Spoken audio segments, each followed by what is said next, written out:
Госпожо министър, уважаеми господин областен управител, уважаеми господин кмете, граждани на град Кубрат, скъпи гости, колеги журналисти, бих искала да ви приветствам с добре дошли на днешното събитие първа копка по изграждането на водната инфраструктура на град Кубрат.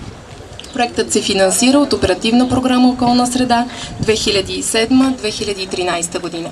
Сега бих искала да дам думата на домакина на днешното събитие, кмета на община Кубрат, господин Ремзи Халилов, за кратка приветствена реч. Заповядайте, господин Халилов.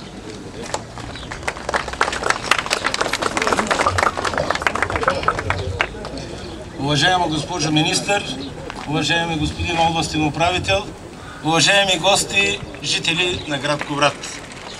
Днес с церемония по първа копка започва реализацията на една дългогодишна мечта на кубратчани да ползват инфраструктура, осигуряваща отвеждане, пречистване и заустване на битовите отпадъчни води и качествено водоснабдяване с питейна вода. Това е най-мащабният проект, който се реализира в община Кубрат за всички времена. С техническа помощ за подготовка на инвестиционен проект по Оперативна програма Околна среда, община Кубрат подготви проектно предложение, строителство и реконструкция на вътрешната водопроводна и канализационна мрежа на град Кубрат и разширение на пречиствателната станция за отпадъчни води.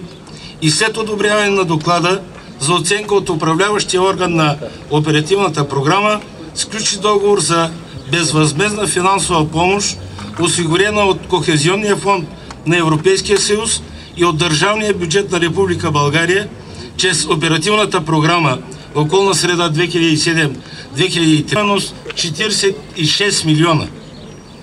С изпълнението на проекта ще се постигне една от специфичните стратегически цели на Оперативната програма Околна среда – опазване и подобряване състоянието на водите, както и ще се помогне в голяма степен за реализирането на друга цел – опазване на биологичното разнообразие и защита на природата в града и околностите му.